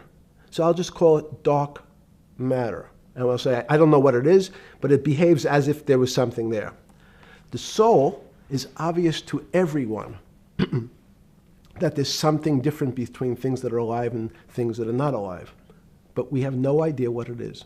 It's currently unexplainable. I believe we need an entirely different system of analysis to try to figure out. But Sorry. No, with Newton, with all his alchemical studies and things he worked on the spiritual side, Leibniz had just talked about the soul, Schroeder talked about what is life. If a modern scientist or someone that you funded at MIT or at Harvard or one of these things talked in those types of terms, they would be considered to be a wingnut today, wouldn't they? They would not be on the path for tenure, right? Unless they were in the philosophy department. This is exactly my point. We're talking about three of the greatest mathematicians in mankind's history that have really changed mankind. Talking like this, what happened? How do we get to a situation where they could not be in the high physics, they could not be in the mathematics department or working in high energy physics? Good, it's an easy answer. Newton was a combination of mathematician or geometer then and philosopher. And as time went on, those disciplines seemed to move apart. We had philosophy. Some of the philosophers can't do math, and some of the mathematicians. And again, mathematicians often break into two categories. People that solve problems. Those are more like geometers in the old days, just problem solvers. And then there's thinkers, theoreticians. They're more like the old movement towards philosophy. But neither one of those two groups have been able to figure out why something is alive as opposed to something that's not alive. No one's been able to describe what the soul is, but we all know it exists. And I think what we need is science is a bad word. I think science only describes the things we already know about the physical world. In fact, there's an argument that the physical world that we see has been created out of our systems of mathematics. Mathematics, everyone knows mathematics describes the physical world much greater than it should, unless my view, the physical world really comes out of conscious beings that have mathematics. So they create it. This table appears to you and I to be solid. To a bat, because we have light that's bouncing off the table into our eyes, it appears solid. If instead of eyes that responded to wavelengths of visual light, our eyes responded to radio waves, the radio frequencies, it's not different, it's the same type of frequency as light, but different speeds, the table's invisible. We know that our phone works in this room. So the waves are coming through the windows, the waves are coming through the walls. So the walls are invisible to that type of radiation, that type of energy. The walls I can see them because my eyes, a physical system determines that the walls are there. You, with Murray Geldman, you founded, or with the original donor, and had the idea of Santa Fe Institute. In 10 or 15 years later, that effort to study the complexity of systems mathematically. Yes. Was essentially a total failure. Yes. A total failure. Total failure. Why is that? It's the failure of science because, in fact, if to some extent science doesn't describe romance. I don't know why I'm attracted to somebody. I don't know. People are attracted to each other, and everyone has the same feeling. They've seen someone walk in the room, and they say, "Oh, that person gives me a creepy feeling." Science has tried to describe. Science doesn't describe what creepy feelings means. They just know it's a creepy feeling. I think women as I said the last time, have an intuitive sense. What is intuitive? They have intuition, they have feelings, and they're able to deal in the realm of things that men, especially men like myself, find unexplainable. They have women have intuition, men see things a bit differently. Men want to measure everything, women are not really that interested in measuring. In what you're saying in macro terms, you actually think science, mathematics, maybe ultimately technology is moving to that more intuitive? I think science and math are old-fashioned.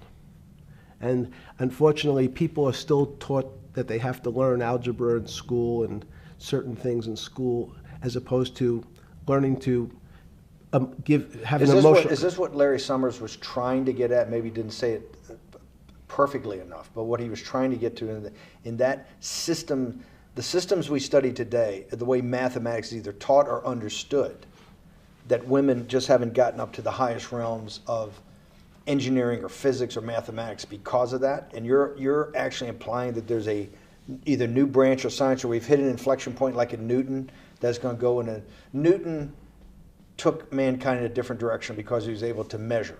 Then you had subatomic, non-Newtonian physics later.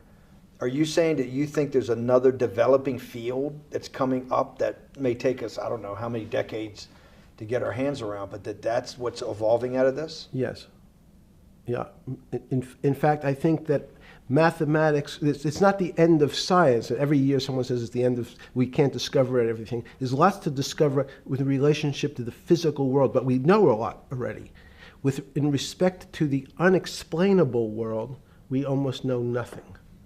Women, again, sense it. And instead of Larry Summers, I won't digress too much, but Howard Gardner early on said, there's not one form of intelligence. It's not mathematical intelligence. There's emotional intelligence, this kinesthetic intelligence. There's this argument that I reject that black people are less intelligent than white people. It's not true.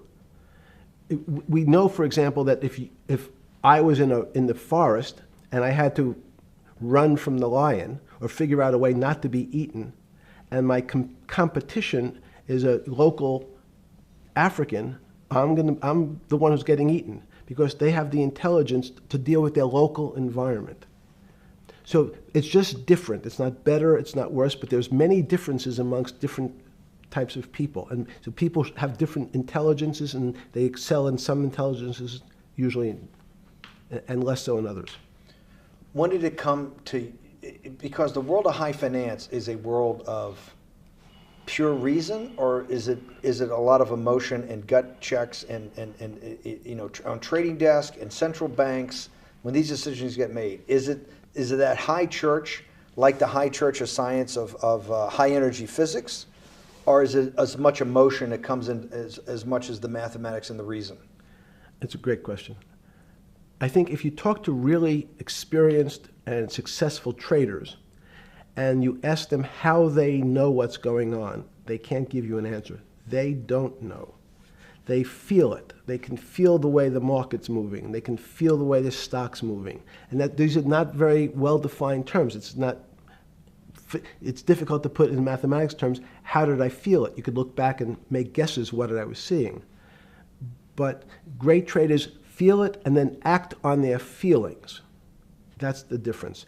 Many people feel it but are afraid because they want a mathematical justification before they take that next step. When you first got on the trading desk at Bear Stearns in the late 70s or mid 70s, were you shocked by how little actual understanding of mathematics that the traders comprehended? Yeah, well, again, we had a Texas Instrument calculator. Most stockbrokers, especially before 1975, if they were good stockbrokers, could add. That's about it. They could multiply. If you could multiply, you were already in the top 15% of stockbrokers. Stockbrokers simply meant there's a story. When I went to the first person, I had no money. And I said, how much money do you make a year? And he said, $400,000. I said, impossible.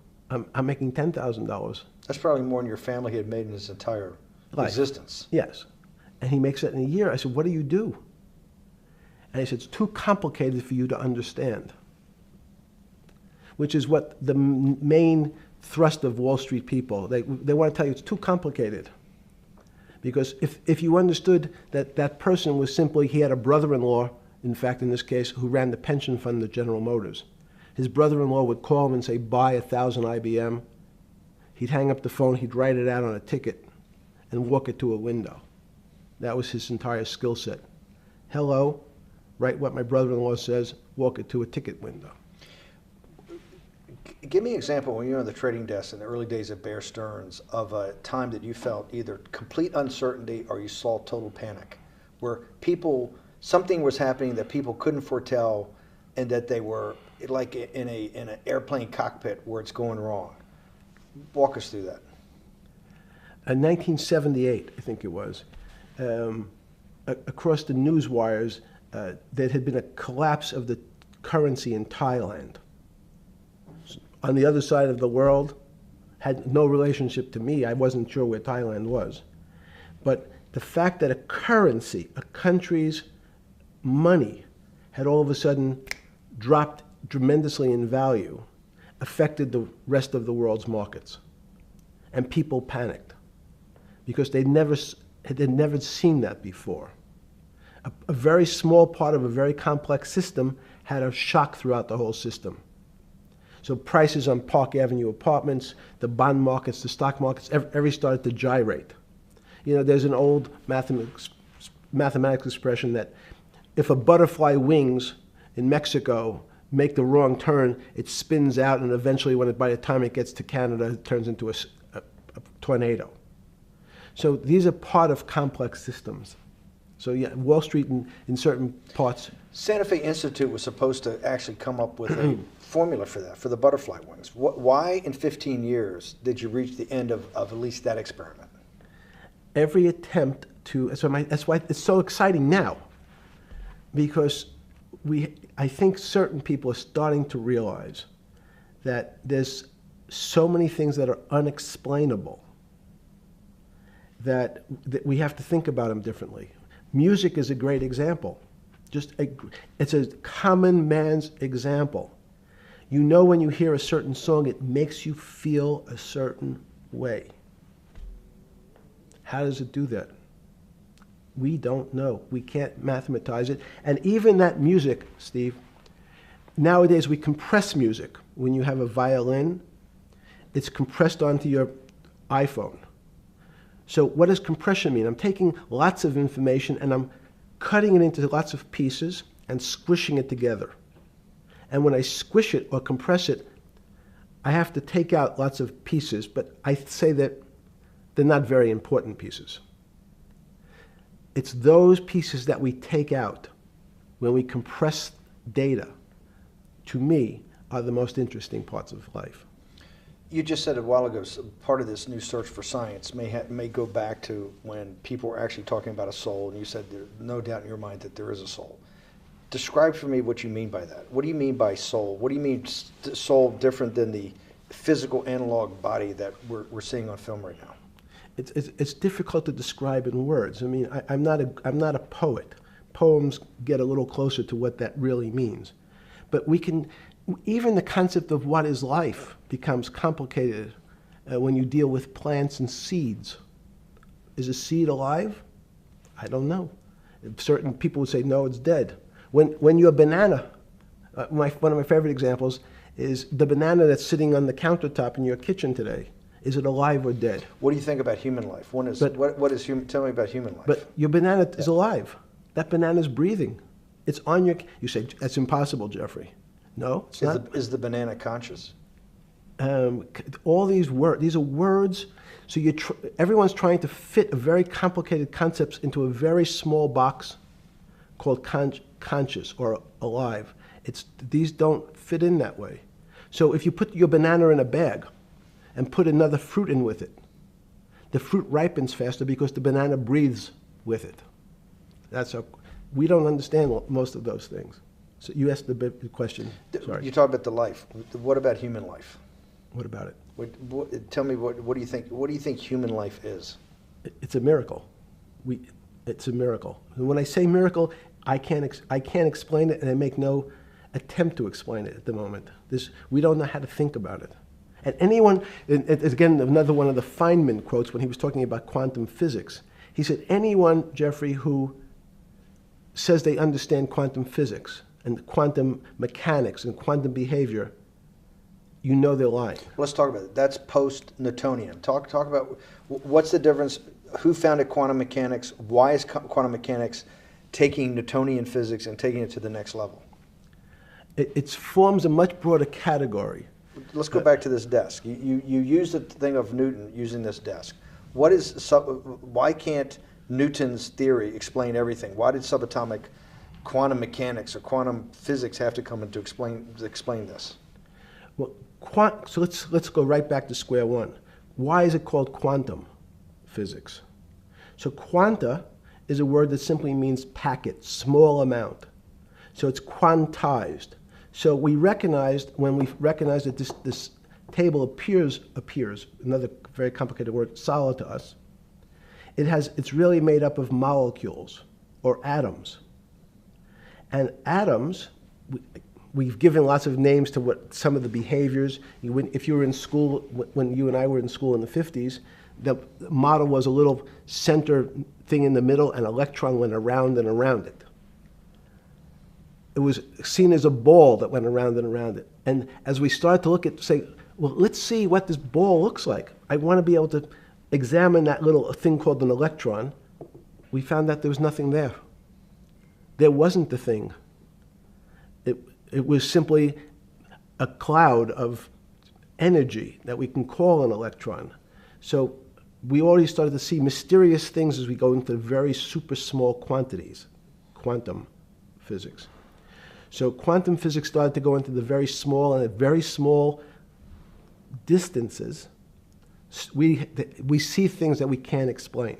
We just cannot explain. How am I doing on time? 4 minutes. Fine. And to summarize, no, sorry. Let's go back to human life. When do you think human life starts? It's not these. So you see, this is the question. You're asking me to measure something again. It's the disease. It can't be measured. You just hate making commitments. That's why I'm not married. I'm peeling this onion back a layer at a time. All your bullshit and happy target can't be measured like that. Is that to say measure it's a commitment. You don't even like a commitment when you answer a question. I don't know. As they say in golf, commit to the shot.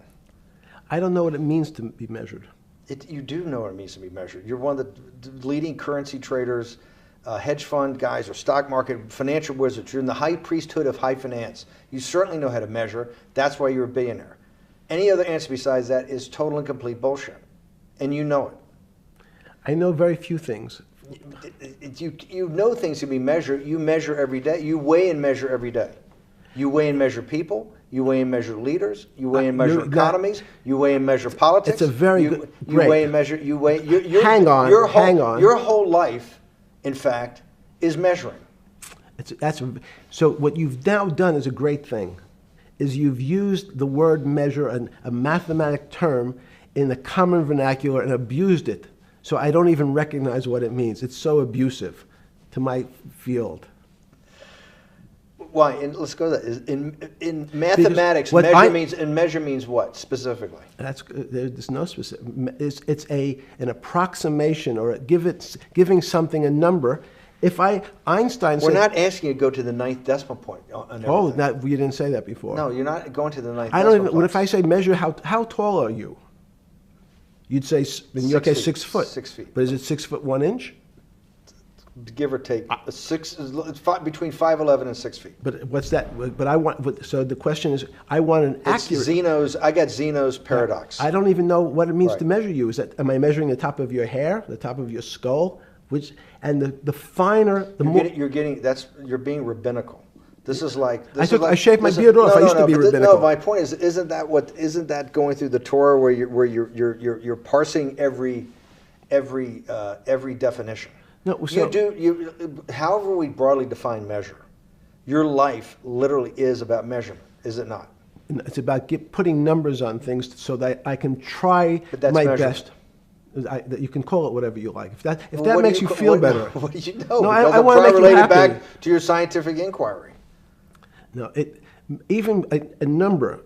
People don't. A number is a complicated When did thing. you come? When did you come to this When did you come to this aha moment? Was when it was in your solitary confinement, when the biggest financial crisis in world history was going on, in your 7x9 jail cell with your metal bed and your two brushes because you were a trustee with the brown uniform on, trustee spelled wrong.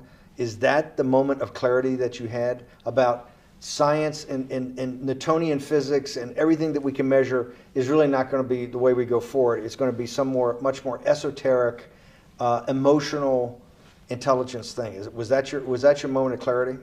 I wish it was, because it would make such a great story for this interview, but it's not. It's the fact that I lead such a privileged life to come across. But when did you? If it didn't happen then, when did it? Or did it happen before? I was going to hopefully Okay. get to the. Okay.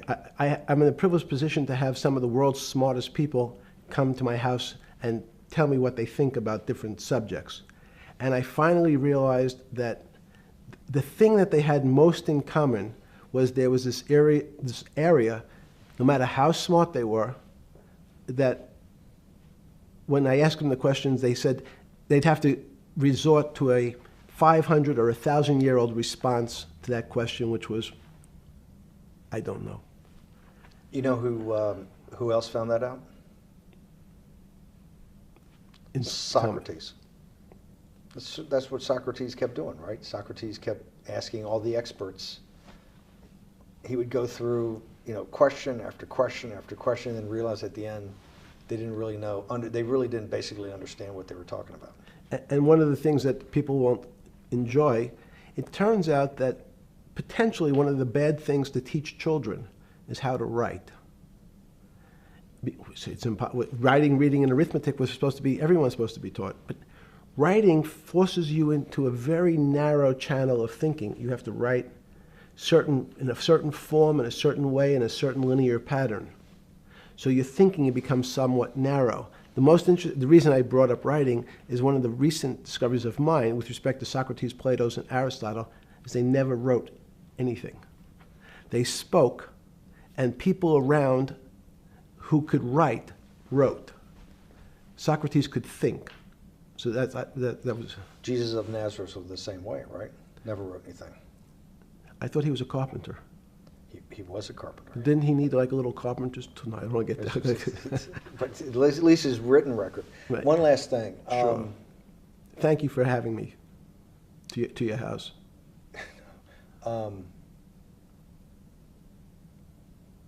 Vegetable juice. Let's go back. Look what vegetable juice does. When did the beginning of that, was there any one aha moment in all these great thinkers? Did it happen before 2008? Was it after?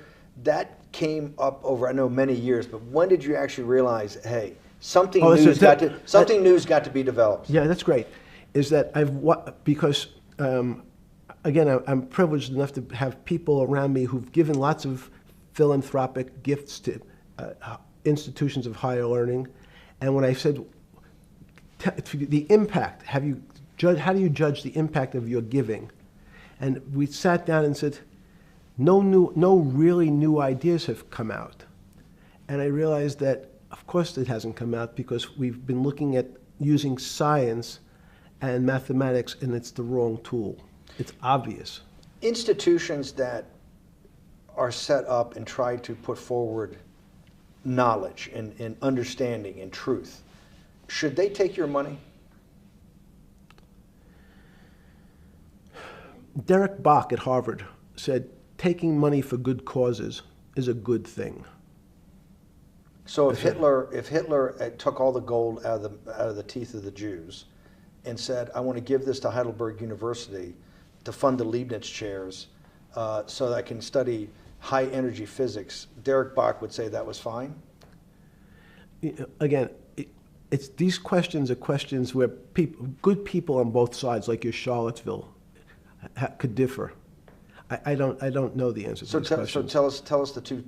Give us the two answers. The one answer why it shouldn't be, and then the one answer. Derek Bach says, I'll essentially take cash from anybody because I got so many projects, so many good guys, and this is the way I'll do it. So I'm indifferent to where the cash comes from. Money's money. And if I got good guys, I'm the fiduciary that says these are good people and this is good research, okay? I'll take the cash from any source, including you.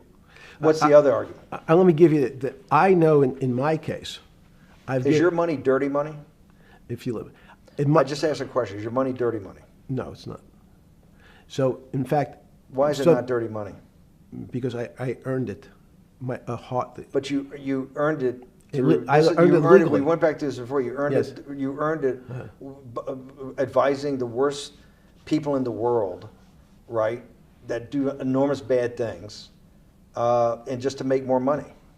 So instead of asking me the question, should you take the money? Because I think it's a legitimate question. You think it's a legitimate question? Yes, no Why? question. Because I think about, ethics is always a complicated subject, but I can tell you that with the money I gave to help try to eradicate polio in Pakistan and India, instead of asking me whether that money should be given to these children for vaccines, I think you might want to ask their mothers who received the vaccine, who know their child now won't get polio, and ask them if Epstein should have helped these people. If we walked in, you're a mathematician. If we walked into that clinic where they're giving that money out to these people that are in the most dire straits of poverty and sickness, and told them that the money was coming from class 3 sexual predator? Tier 1. Tier 1's the highest and worst? No, I'm the lowest. I'm the lowest. You're the lowest. Okay, tier 1, you're the lowest. But a criminal. Yes. That the money came from them. What percentage of people do you estimate? I understand you don't like probabilities. Do you estimate would say, I don't care, I want the money for my children? I would say everyone said, I want the money for my children. Did they know where the money came from? I think if you told them, if I told them the devil, 100%. the devil himself said, I'm going to exchange some dollars for your child's life. Do you think you're the devil himself? No, but I do have a good mirror. It's a serious question. Do you think you're the devil himself? I don't know. Why would you say that? Because you have all the attributes. You're incredibly smart. You remember the devil is somebody who knows. Smart?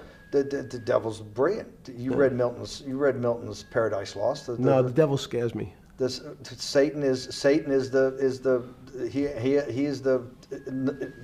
at the number 1 or 2 archangel, and the reason he goes to hell and leads the rebellion is because he can't be the top guy. And his thing is, I'd rather reign in hell than serve in heaven. I saw that in a movie once called American Dharma. I don't remember who said it. Okay, we have to go. Okay, good. Okay. That was good.